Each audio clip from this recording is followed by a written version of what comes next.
Well, you've probably read the show notes by now, and you know the show is about the year of our Lord 1984.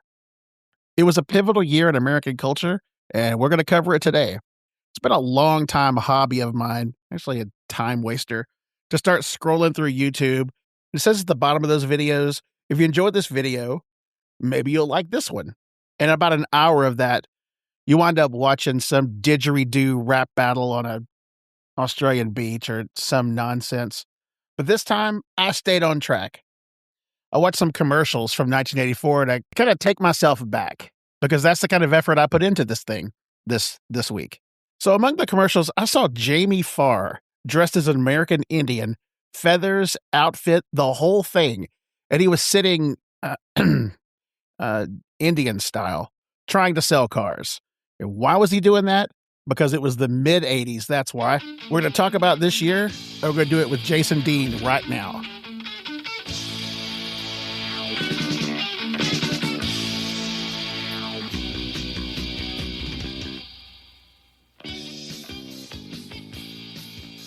All right, Jason, I let the cat out of the bag. This is the 1984 episode. Welcome in. Hey, brother, what's happening? Not much. Appreciate you coming on. Look, I'll confess to everybody, we didn't have a show last week because I tried to record this one with longtime co-host Mark Boucher, and I could not get it done. I had the idea that we would do it chronologically, go from January to December, that I wanted him to read the headlines from each month, and we would talk about it, but it started becoming like, I don't know, like a 1930s newsreel. Don't look now. Ghostbusters is boffo at the box office. Okay. we don't need that. Yeah. A year in review. We get those. Yeah. Not what we're looking for here. I know that the youngsters that didn't get to experience it and people our age that are busy just don't remember how pivotal 1984 was. It's true. What were you doing in 1984? How old were you? It's 12. I was 12. Were you really?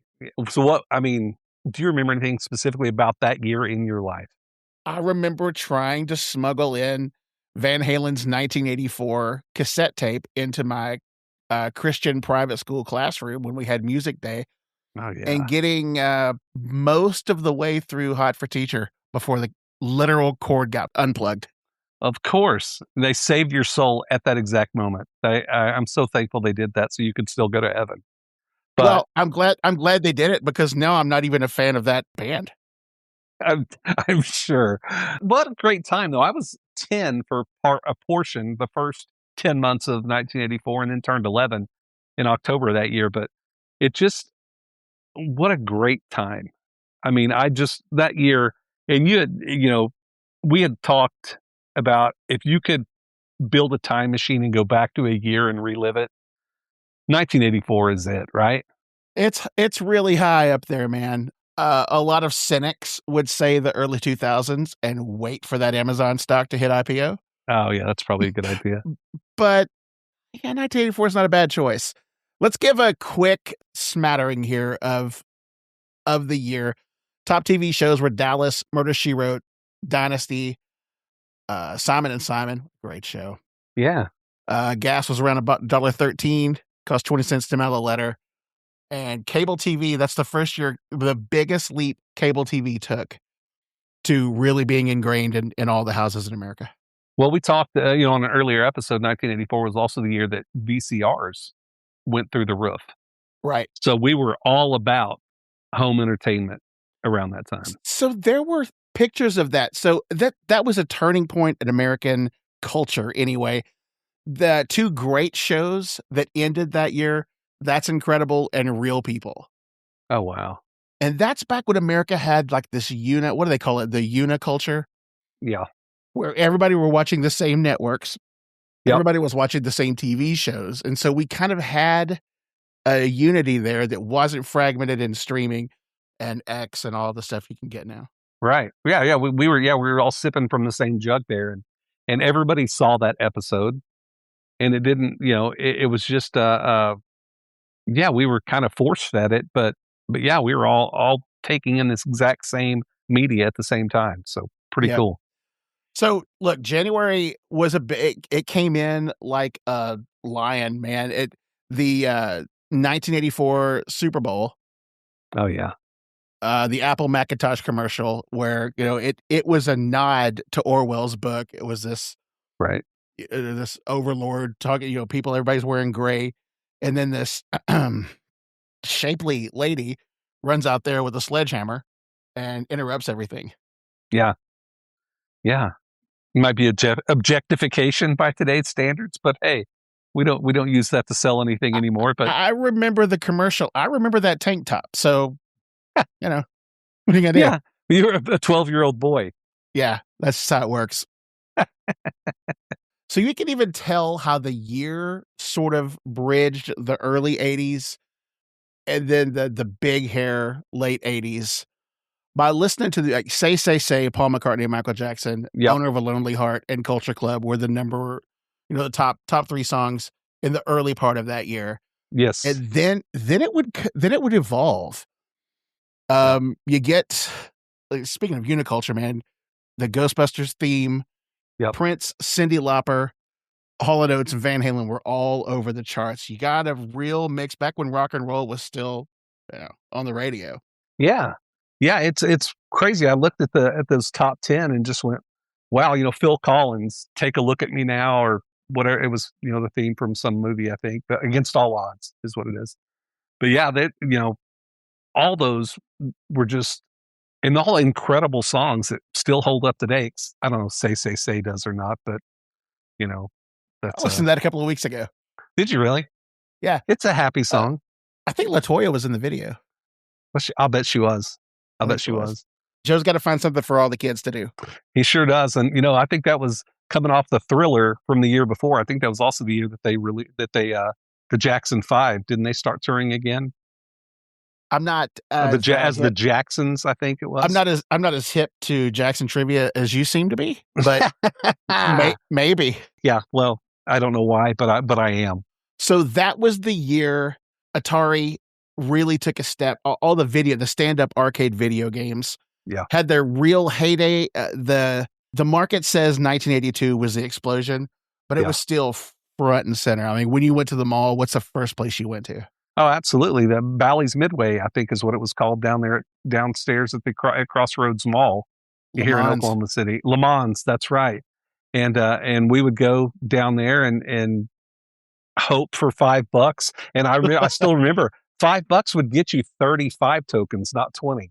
You had to swing by Spencer's to pick up some rubber dog crap or something, and then head over, but it was close. Well, that was great. And then look through the section of Spencer's where you're not really sure why this is funny or what this even is, but you're still intrigued, right? Posters. Yeah. Yeah. But you're right, though. Stand-up video games, you talk about Prince earlier. I remember my parents were in a bowling league in 1984 with our church. And on Sunday nights after church, we would go to a bowling. We would have our ghetto blaster. I don't know if that's an appropriate term still or not, but we'd have that with Prince's Purple Rain soundtrack and sit there and play Galaga until it was time to go home.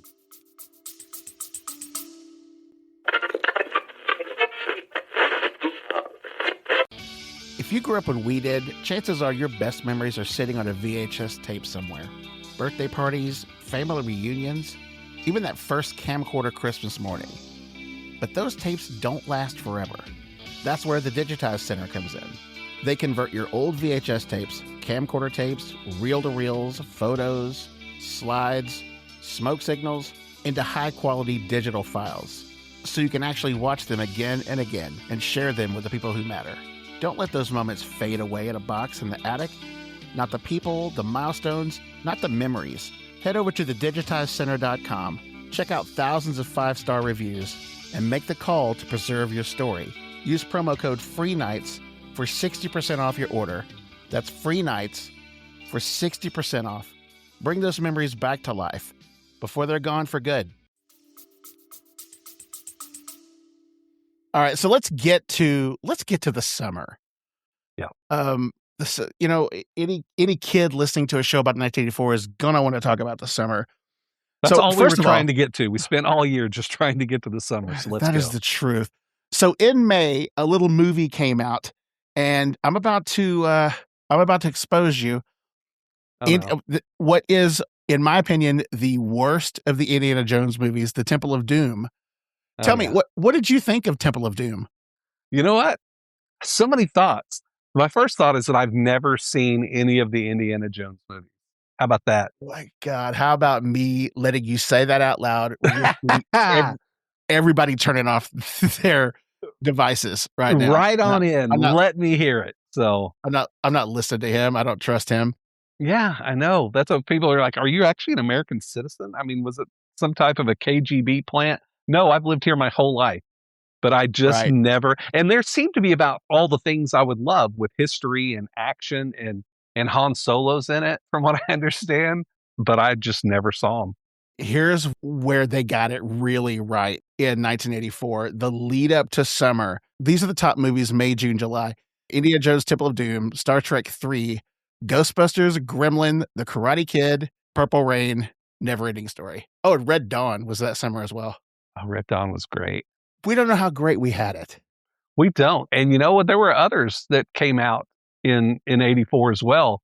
You know, the Terminator came out, I think, Yeah. October of that year. Nightmare on Elm Street. Did you mention Beverly Hills Cop? Did you say that? I don't think I did, but I also didn't say, "Oh God, you devil," the George Burns. Oh my word! Yeah, but you know that I couldn't even finish that. Beverly Hills Cop was the highest grossing movie that year. You know how much money it did? And I don't know if this is adjusted for inflation or not, but $229 million. Good Lord. Yeah, it was the highest grossing movie. It's followed closely by Ghostbusters at 224. But that's just, and 179, I believe, was Indiana Jones. No, I'm sorry, Right. 190. And then 179 was Gremlins. How great was going to the movies? It was pretty good. That's why I had you on the show today, to grind this thing into the mud with numbers and stats. People love that That's what we about care. me. That's what we care about. Fun fact for you. Yeah, I'm that guy. All right. So one of my favorite stories from 1984 was the Summer Olympics. You know, Yeah. Carter had decided to boycott the Moscow Olympics in 1980. Yeah. And I think it was because of Afghanistan. I'm not sure. But 1984, the U.S. held the Summer Olympics in Los Angeles. Yeah. It was a big deal. I've got a commemorative Coke bottle from that still.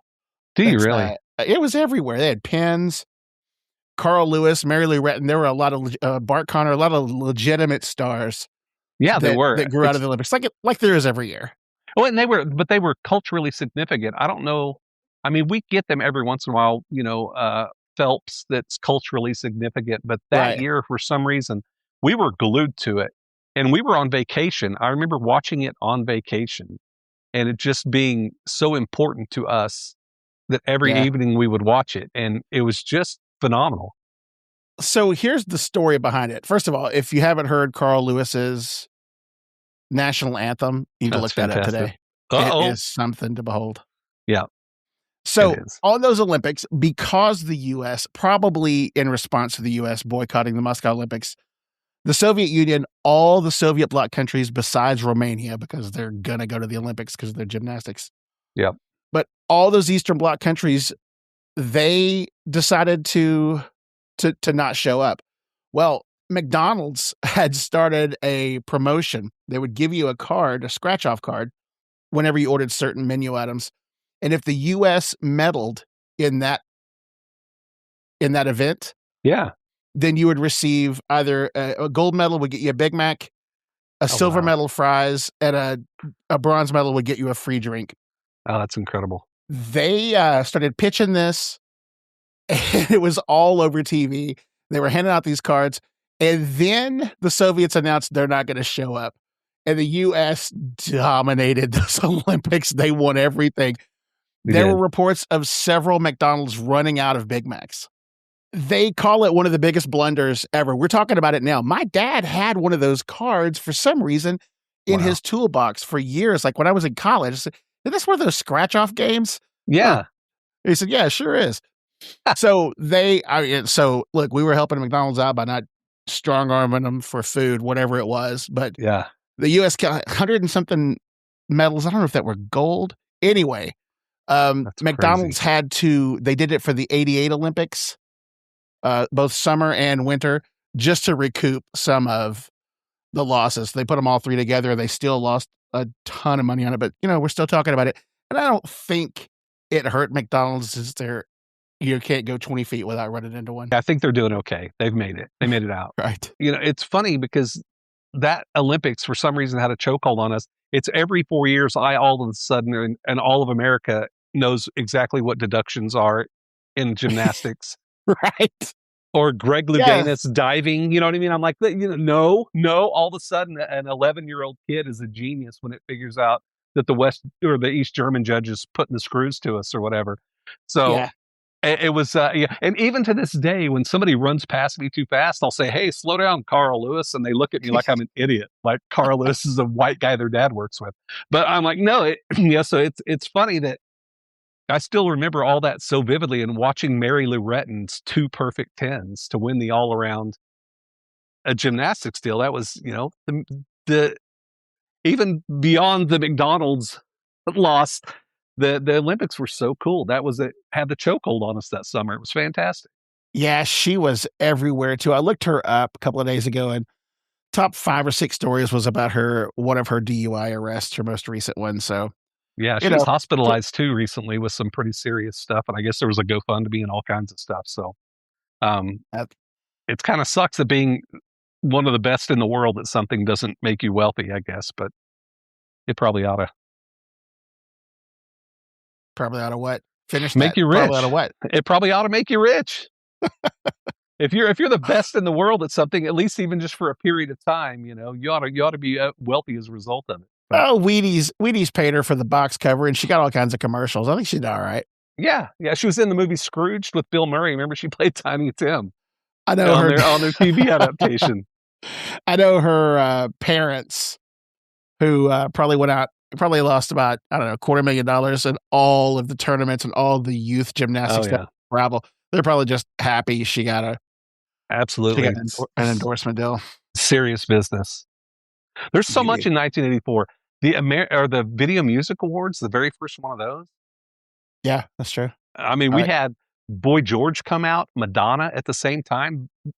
I know that the Poors didn't have cable. Yep. But we had cable, and I got to see the very first Video Music Awards that year. What videos that year do you remember? Oh, boy. Well, I remembered Hot for Teacher, of course. Of course. That was such a great video. It was a fun one. They were art. People had figured out pretty early on that these videos were as important as anything to sell your record, and there were some fantastic ones. You know who won the most? So I guess the one that really stands out to me is probably Hello from Lionel Richie, the creepiest video I remember. Where for one thing I learned about black men in the 80s loved obnoxious sweaters. Yeah, they did. Bob Mills, if you're an Oklahoma City native, you know what we're talking about. But yeah, just insane sweaters you could see from space. So in the video, he's a college professor. Yeah. And there's a blind college student that he's got a crush. He calls her Hello. Uh-huh. The name of the song. He calls her and then it hangs up because he's a creep, I guess. Well, he's walking around her because she can't see him. He's like orbiting her at parts of the video. She didn't even notice him singing. This is Lionel Richie, for crying out loud. He's from the Commodores. Yeah. And so he's schmoozing on the college chicks, as a professor. Yeah. And at the very end, it turns out she made a really Billy Ocean looking bust. And it was supposed to be him. But, he came in and he sees that she's made a kind of a crude looking bust and doesn't look much like him, but she's blind. I know. Cut us some slack, would you? I actually hired her to do all the busts at Cooperstown for the Baseball Hall of Fame, because none of those look like it either. But anyway. Yeah. So I remember that one. I remember Somebody's Watching Me, Rockwell, Michael Jackson sang back up. Yes. Yeah. Remember all the celebrities on the Ghostbusters video at the end? Oh, absolutely. Ghostbusters was, that song was on every 10 minutes, it seemed like. Yeah. There was one that was the most popular video of the year. It won 5 VMAs. And I'll bet you haven't heard it since, and I'll bet you've forgotten about this guy. The most popular video of 85? It won the most VMAs, not the most popular video of 84 rather, but, was Rocket. Herbie Hancock. Herbie Hancock, that's right. Do you remember that how creepy that video was? It's like nightmare fuel. And then she had shorts on for some reason, but it was just a pair of legs. The legs just kicking and the woman just rolling back and forth. Yeah, I was shocked. I haven't heard that song since and hadn't even thought about Herbie Hancock unless it was a reference to Tommy Boy, where he's sign your John Hancock here. You mean Herbie Hancock? But that Yeah, you that's remember right. the video of the year? Do you remember No, I have no idea. the Cars? You might think Oh, it's a great video. it is a great video with him as a fly, and all that The kind of stuff. bar of soap and the periscope in the bathtub. Yeah. Yeah, and then the male video of the year was David Bowie's China Girl. Nice. Stevie Ray Vaughan on guitar. Was he really? Yeah. That's crazy. Which and then the female video of the year, Cyndi Lauper, Girls Just Want to Have Fun, of course, because literally, I think the power button in our van on the radio said, push this button to hear Girls Just Want to Have Fun, because it was just on the radio constantly. I would only watch it on TV because I'm not going to listen to that song without seeing Captain Lou Albano. I know, with the rubber bands in his face. What was that even about? I don't Was know. he representing the struggle that we don't know about? I never know what the meaning behind any of that stuff. But Yeah, I don't either. What you can do it. What was the highlight of the 1984 VMAs? well, it was every parent having that one generational moment where they were sure that this generation was lost. Right. Madonna rolling around in a wedding dress singing like a virgin. And did the camera guy have to do what the camera guy did? Well, yeah, they're paying him, and he's like, I'm getting this. This is happening. You could just hear the outrage. I mean, unbelievable. That was crazy. Yeah. A lot of people were getting that from what I hear. So I don't know that. I get what the 50s had Elvis, with the Ed Sullivan Show, and the Beatles in 64. And I think every generation has that moment where the parents are like, I can't relate to this group anymore. I did it with Miley Cyrus on an award show going, I guess it's over for me. Oh, but that's yeah, the moment. Yeah. Alan Thicke's kid, what's his name? Alan Thicke Jr. I don't know. I don't believe it's Alan Robin. Thicke Jr. It's Robin. Yeah. Robin Thicke. Yeah. Yeah, they were dressed like Beetlejuice. That's all I remember. That's one of the last years you could listen to top 40 radio and hear country music and hear the beginnings of hip hop and rock and roll and metal and easy listening and adult contemporary. It was all you could listen to anything. Now, that's not the case.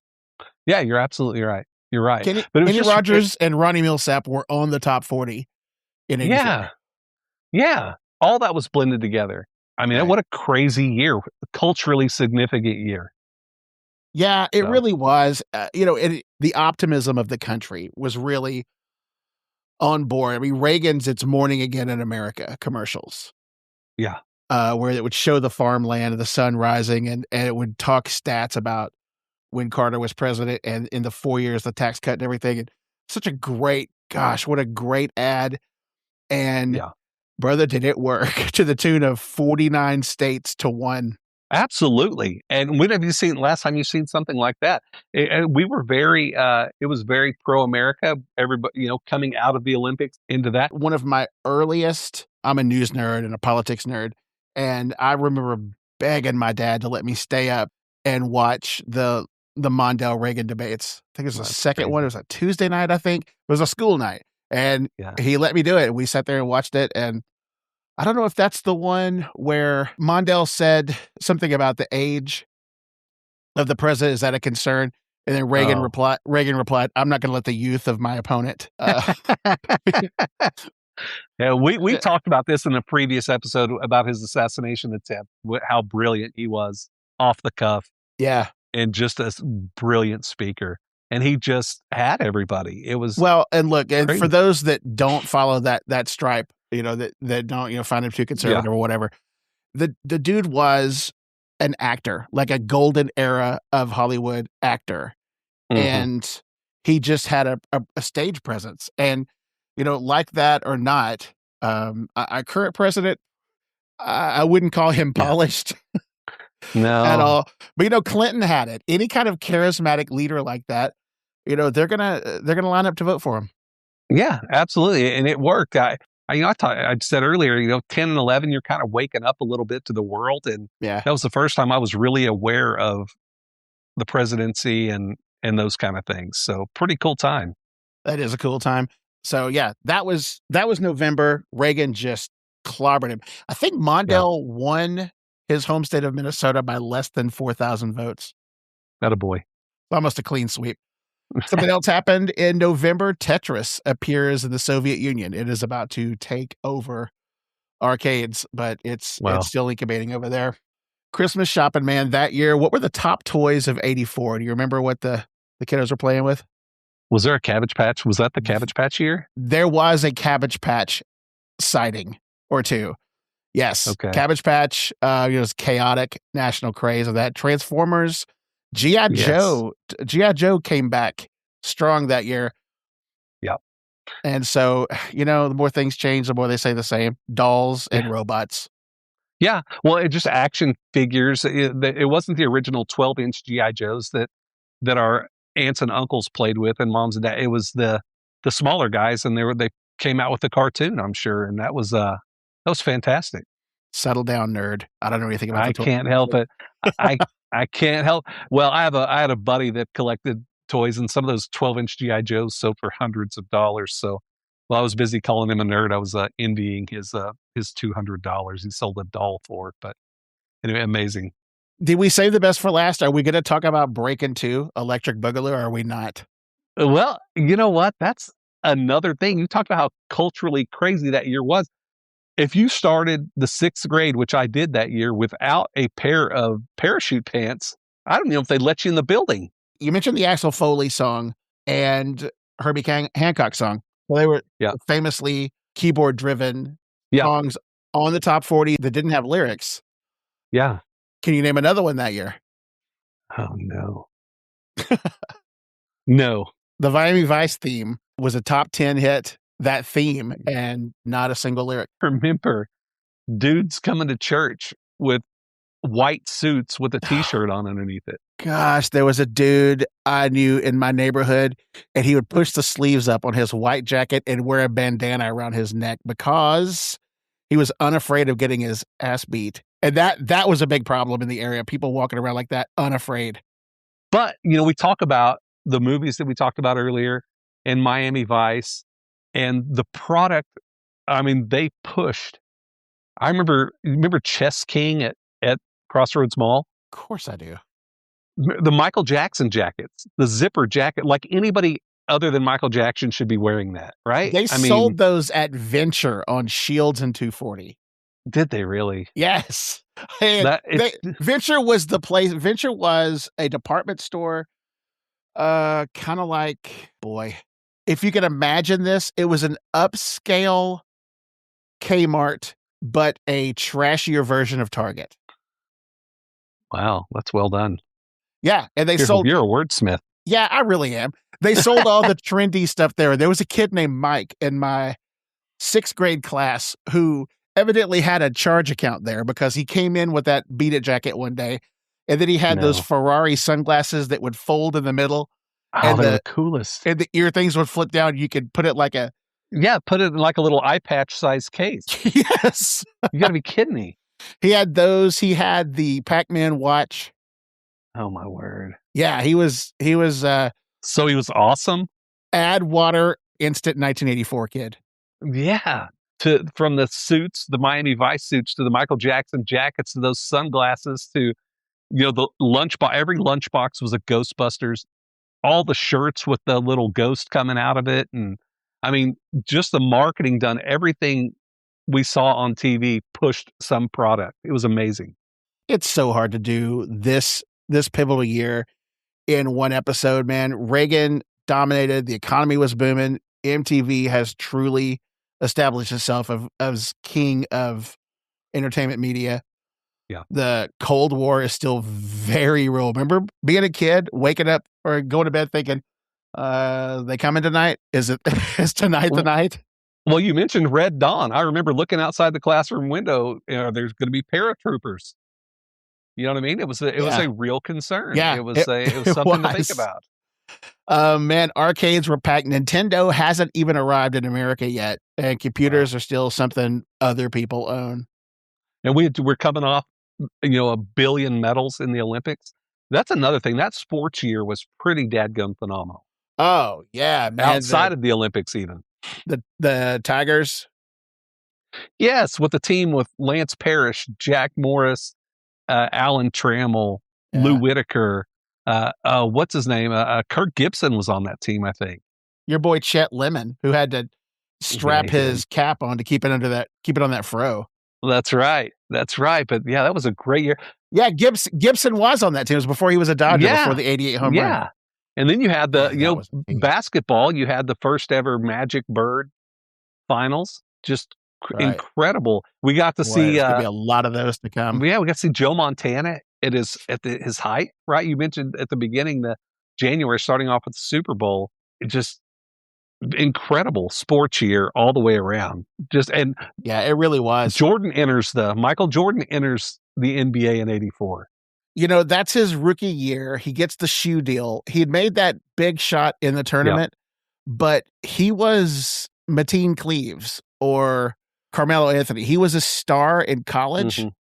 Nobody had any idea what we were about to see. No, except for Bobby Knight, seemingly. Somebody asked him back during that draft who was the best basketball player he'd ever seen, and he said Michael Jordan back then. And it just went over everybody's head. They thought maybe it was hyperbole Yeah. or something. But you're right, Yeah, Knight knew a little bit about that he game. did a little bit.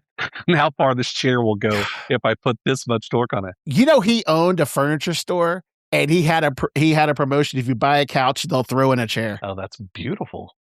Brilliant. That's so great. That is great. Yeah. If you can't make fun of yourself, let other people do it. Is that what I was going to say? I don't know. Here's the problem with encapsulating this year in a single episode. Say who owned in 1984? Prince, Van Halen, Springsteen, Cyndi Lauper, Lionel Richie, Tina Turner. All of those names Yeah. are Rock and Roll Hall of Fame names, and they were all the big acts of the year. Yeah.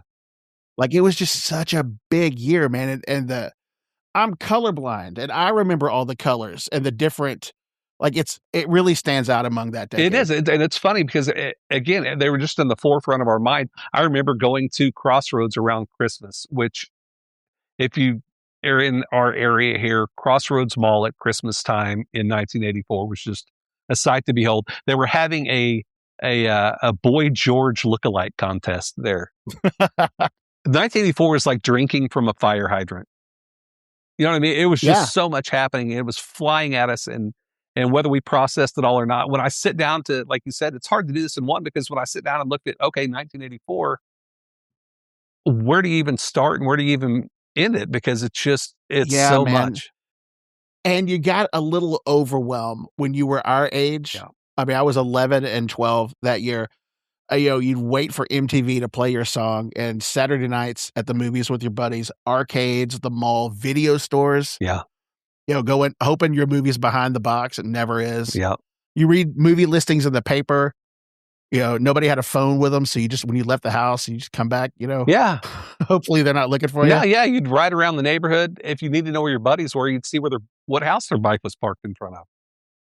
Yeah, that's exactly dead on. That's right. Look, if somebody asks you why do you guys talk about the 80s so much? And first of all, it's a Gen X show, and that was their decade. But I think a lot of the 80s we are talking about this year. Yeah. So much like you said, all the musical artists. When people listen to 80s music, a lot of it is this Prince, Purple Rain, Van Halen, 1984, Cyndi Lauper. You're right. You're right. That is the 80s. It's incredible. And when they show 1980s fashion, 84 with, you remember parachute pants and Michael Jackson 84, bandanas, Miami Vice suits. Look, I have a great memory from that year. Let's hear it. Sitting in my living room watching college football with my brother, which is how I start most of the great stories of my childhood, Excellent. by the way.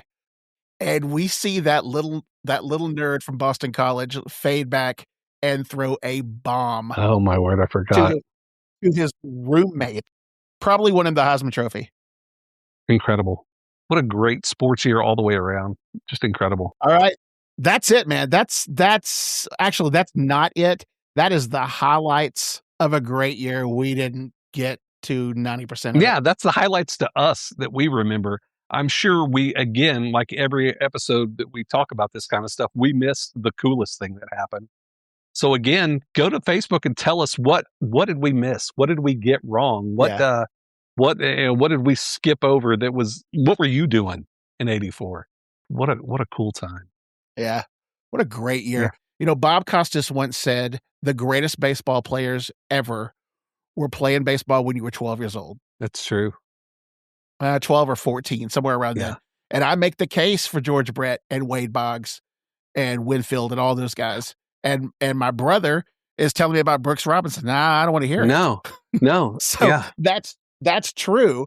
And then my nephew Luke, big baseball dude, was an athlete, played in high school. He's talking about Texas Rangers from 10 years ago. It's like, no, that's not, Wade Boggs. But then Del Murphy. Yeah. It's crazy. You talk about the sports legends, and you talk about, I just am reminded of that, the book, The Body by Stephen King, where at the end of it, that's Stand By Me. He says, you never had friends like you did when you were 12 years old, but does anybody? Yeah. 12 years old It's a great time. So look, I'm willing to leave the suggestion box open for some dude in their 20s talking about, no, dude, 2010 was it. Uh-huh. And to him, it probably is, and it's just as fond as this. I cannot imagine, but maybe, and so I'm open to that. I would love to hear stories.